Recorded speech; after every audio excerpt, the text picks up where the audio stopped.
How is history being rewritten?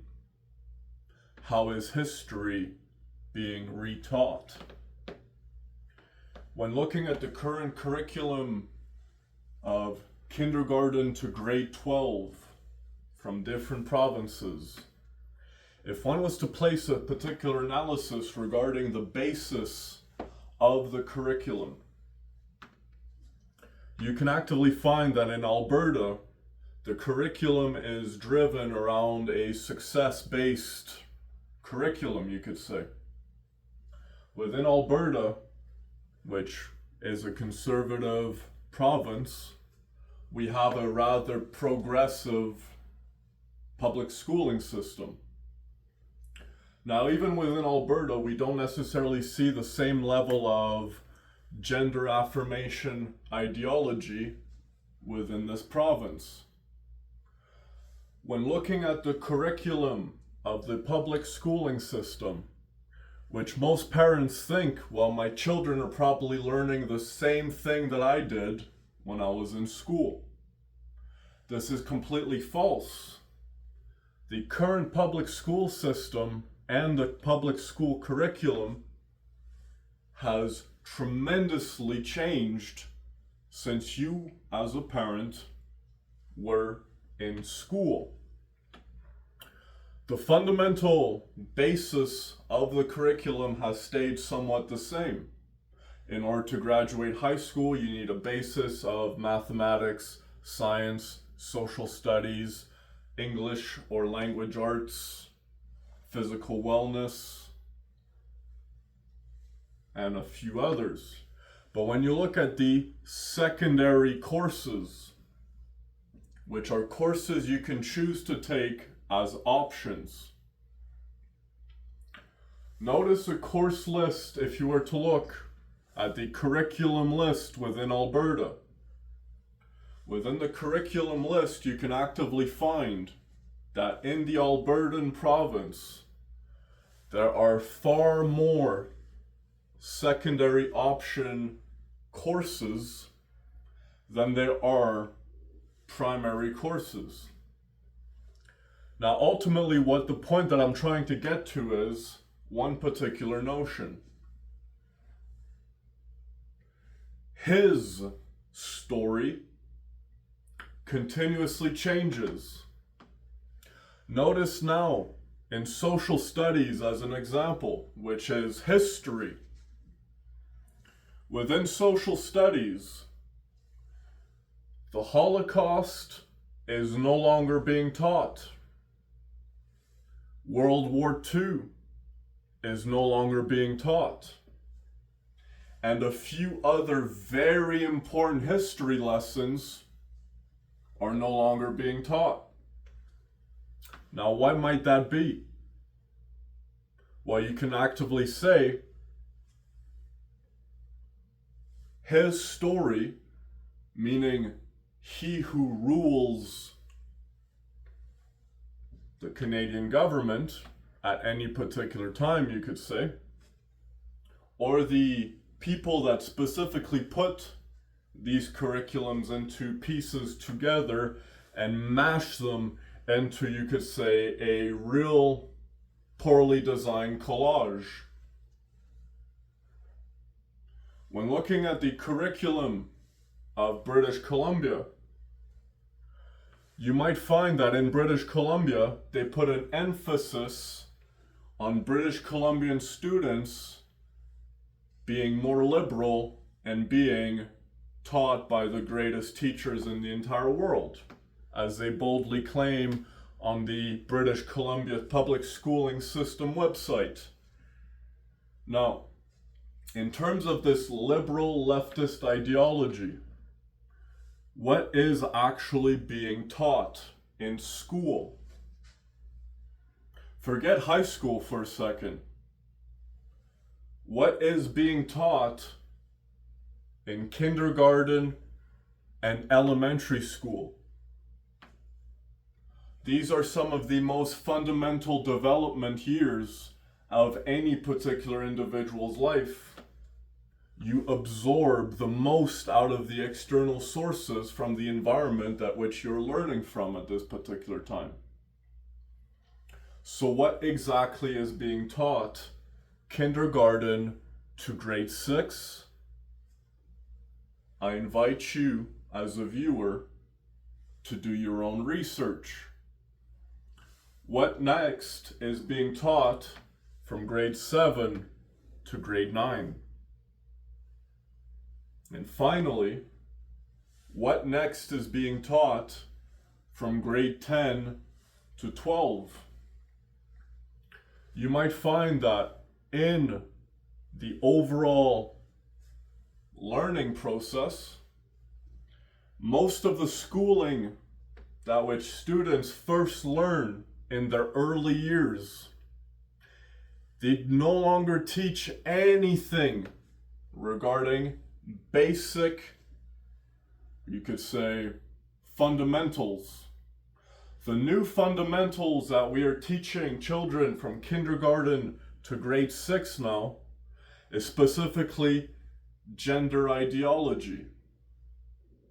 And you might say, that seems a little young to be beginning teaching gender ideology to kindergartners up until grade 6. But I want you to pay close attention to the current puberty rate at which now young children are entering puberty within.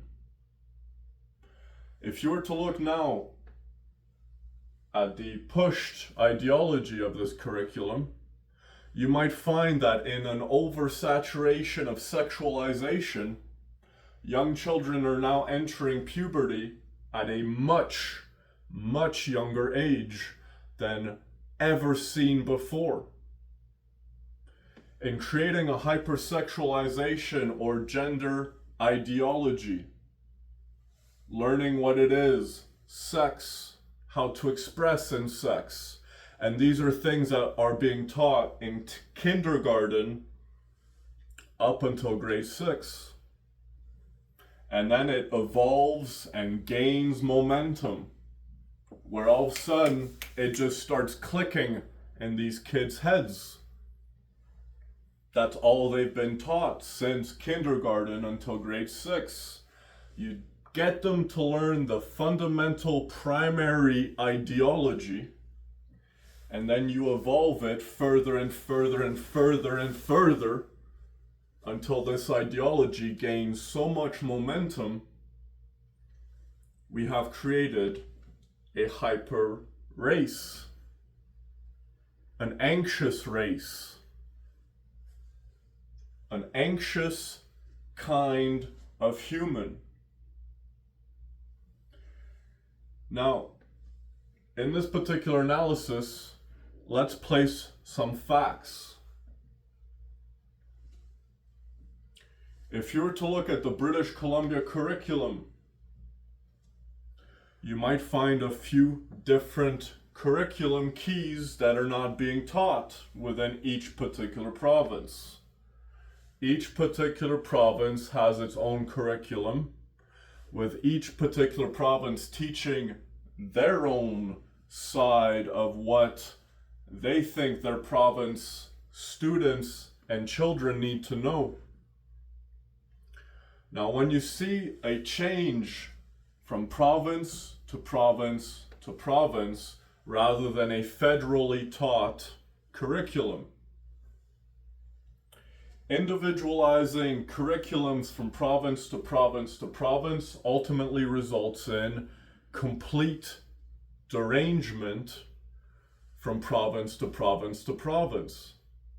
If we do not teach children and developing teenagers into young adults a curriculum that is a standard curriculum throughout the federal level, the entire country, if we do not teach a curriculum that is standardized across the entire country, we then see why there is such a disrupt from province to province to province.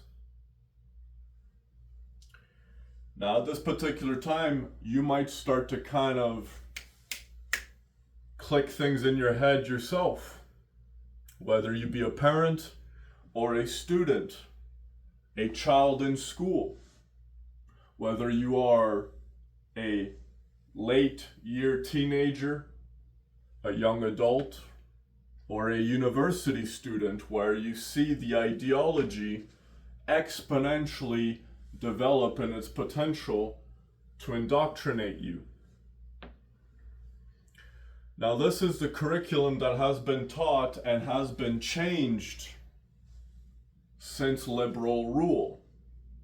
If you're to look at the British Columbia curriculum, upon a certain section in their website, you might find core dependencies or core competencies. Within these core competencies, some of these particular skills that are prioritized in the primary function of the curriculum are such things as ethics, also behavioral sciences. Apart from behavioral sciences, you might also find certain things that ultimately lead to creating a greater understanding. Within the opening paragraph of the British Columbia curriculum website, you might find a particular opening statement.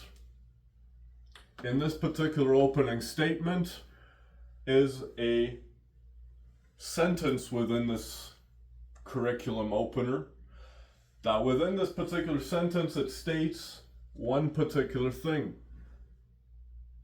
The idea behind the British Columbia curriculum is to create a more empathetic person, a person that understands everything. And in understanding everything, we actively see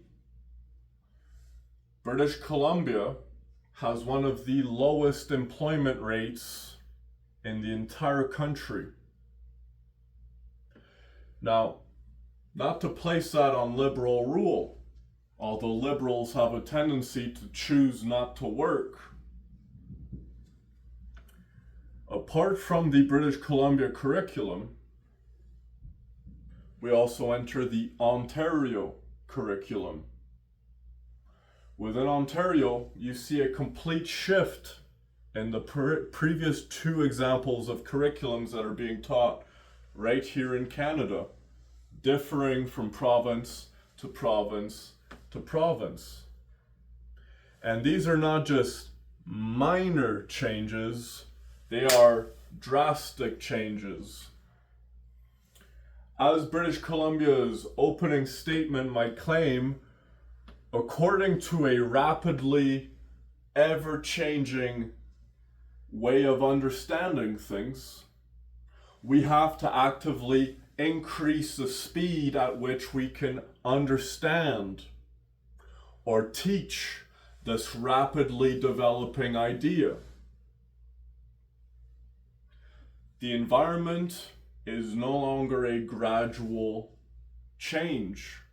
It has sped up tremendously in its exponential potential, which means, according to these particular leftist ideologies, you can actively see that in this anxious type of human, which is a liberal, also known as a neurotic person, the more we teach people to become neurotic, the less they essentially connect to their external environment and their internal environment.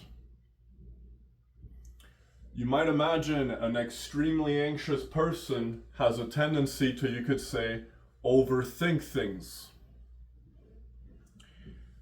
Now, what might be causing this anxiety? Well, let's see. If hypersexualizing children since kindergarten to grade 6, what do you think happens when you hypersexualize a person? and they have zero understanding of how this ultimately functions at that particular age. By teaching children from kindergarten until grade 6 to hypersexualize and create a gender-affirming ideology, also known as expressing yourself sexually. From kindergarten to grade 6, this is the primary curriculum that is being taught. Gender ideology, sexual expression, accepting sexual expression, and we are hyper-sexualizing children from a very young age now. We can actively see young girls are now entering puberty at 6 years old. Prior, most young girls might enter puberty, you could say 8 to 12, in that range year. Now let's take 12 and let's cut that in half.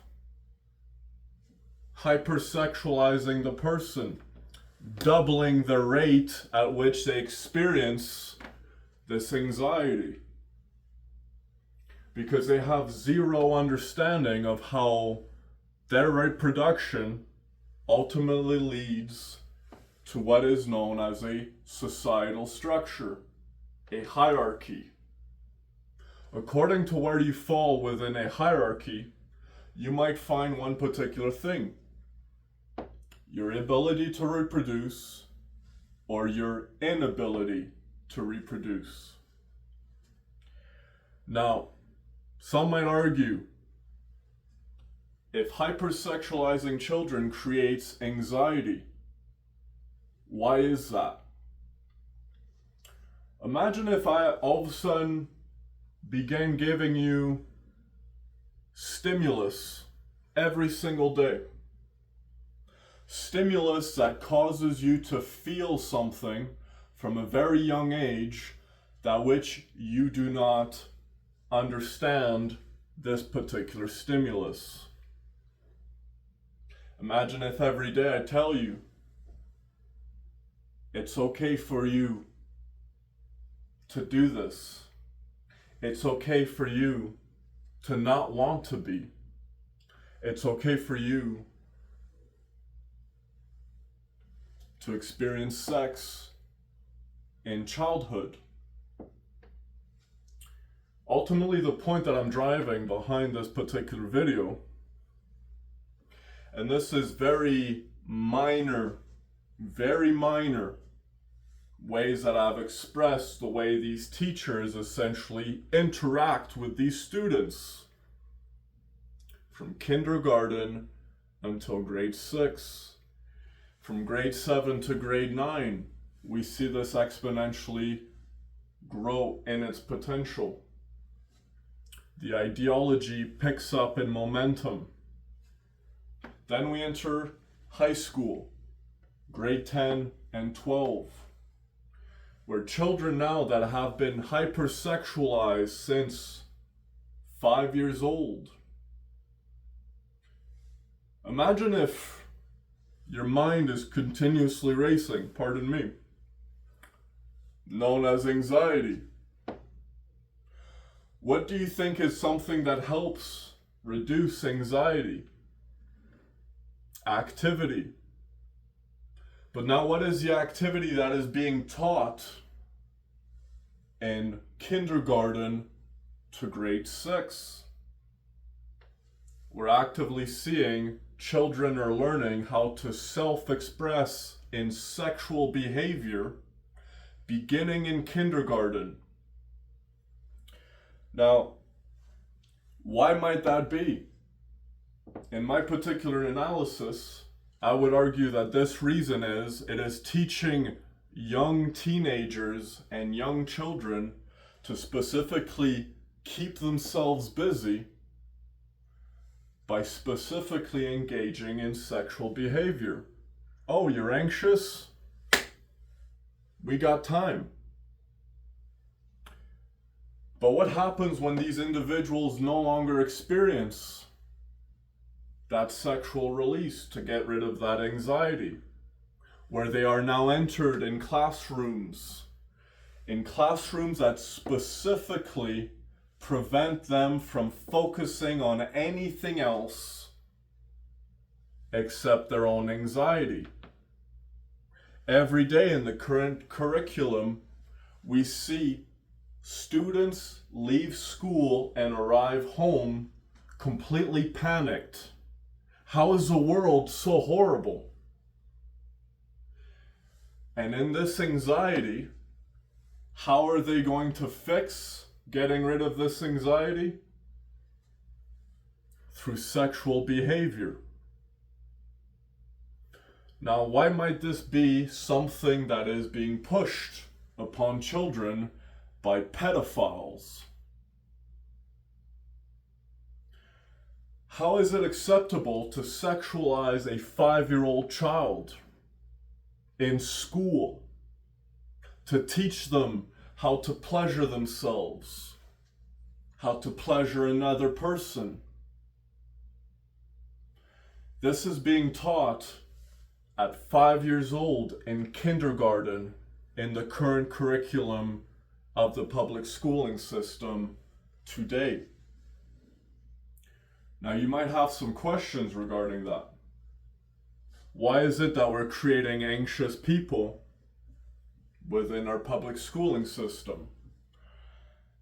In my particular analysis, I can actively place this statement. What do you think attention deficit disorder is? Imagine if you're so anxious continuously, you can't ever focus. The only thing you can focus on is the behavior you're going to engage in to get rid of this anxiety. So first they begin hypersexualizing children at 5 years old in kindergarten. Then through the creation of hypersexualization, they then create an anxious type of human, the current children of today's world in westernized civilizations. Now, if attention deficit disorder, also known as ADD, imagine if in your own anxiety you can't focus on anything else except what's in here. And in order to stop thinking about what's in here, you only think about a behavior you were taught since very little, how to specifically stop this anxiety. And these children are vibrating at this particular time. Now the problem now is, these same teachers that which first taught the curriculum from kindergarten to grade 6, creating this anxiety, this hypersexualized behavior. Now they pump you full of methamphetamines known as ADHD or ADD medications, which now you are hyper-focused in the exponential potential of the ideology developing. Isn't it kind of weird for a teacher whom is not a doctor, but for a teacher to specifically tell you as a parent, I think your child needs to be on ADD or ADHD medications. They can't seem to focus in class. Geez, I wonder why. You've hypersexualized children since they were 5 years old, and now they can't focus on anything except the feeling of wanting to release, to get rid of that anxiety. And now we actively see these children are being recommended by the same teachers that are pushing this pedophilic ideology and pushing them, these students, and telling their parents they need to be on ADD medications or ADHD medications, which if you were to look at any ADD or ADHD medications, it is a derivative of a pharmaceutical methamphetamine. Now, what do you think that does to a young developing individual's brain? They can tell you, don't smoke marijuana until your brain is fully formed, because that's going to cause cognitive disorder development, cognitive issues. Yet it's completely fine to put children on methamphetamine pills for life. In this hyper-focused state now, under the methamphetamine pills known as your ADD medications and ADHD medications, these children that were first grown and groomed by these pedophile teachers, hypersexualizing your children since 5 years old, they're now hyper-focused on methamphetamines in class, listening to these teachers preach ideology regarding gender affirming care. What do you think happens when you're hyper-focused on something? It makes sense because you're under an altered state. Geez, forget methamphetamines for a second to treat ADD or ADHD. How about we just put children on LSD in class? Let's see how that pans out. Because ultimately, this methamphetamine pills that we are forcing onto children that have been hypersexualized into an anxious, unable to focus in class. And by pumping them now full of methamphetamines, they are hyper-focused on an ideology they have been taught since they were very little, exponentially growing the potential for this ideology to ultimately indoctrinate them into a leftist ideology. What is this leftist ideology that I speak of?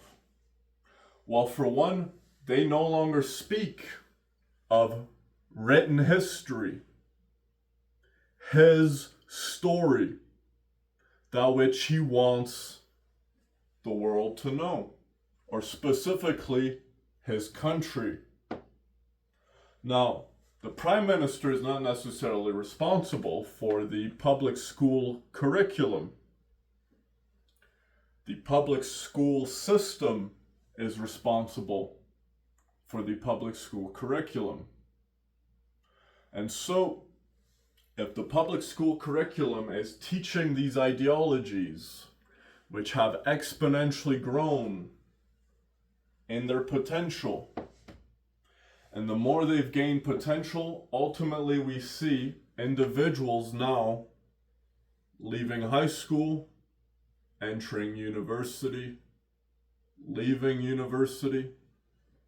We see these individuals are not only extremely confused, they also experience such a thing as a gender dysphoria. They ultimately engage in very hypersexual behavior. They have zero respect for human life. And the list goes on and on and on. Why might that be? Cognitive development disorders as a result of forcing children since a very young age on damn methamphetamine pills.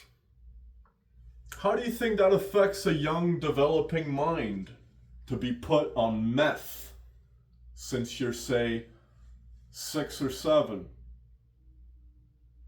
Now let's fast forward that until you're about 18 now.